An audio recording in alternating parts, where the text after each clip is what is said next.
How to animate a line in After Effects. This is really easy to do. And you can use this effect for like everything. First we need to use the pen tool. You can simply use the pen tool with the shortcut G. Okay, what you do now is make something with the pen tool, so like I do.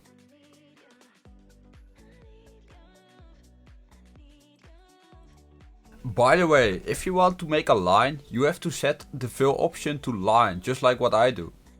Now what we need to do is open the shape layer and click on the add icon and select the trim paths. So as you can see, we can now create keyframes for start and end. If you want that the line will start at the beginning, set the percentage value of the end and start to 0. Make now a keyframe in the beginning for end and start. Now move the timeline to where you want to create another keyframe with the value 100% for start. Now create another keyframe for end and that ends a bit earlier. Make the value also 100%. Select now all the keyframes and make it easy ease. And turn on the motion blur for make it smoother. You can also change the line cap of the line to a round cap.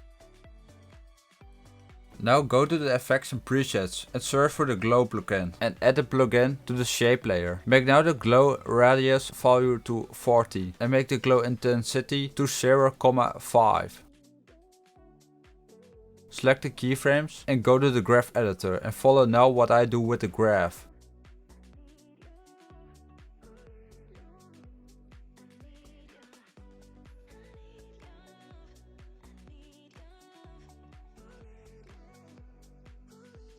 There we go, you have created now a very nice line animation After Effects. This is all what you need to know. Thanks for watching this video. Subscribe if you want more tutorials like this.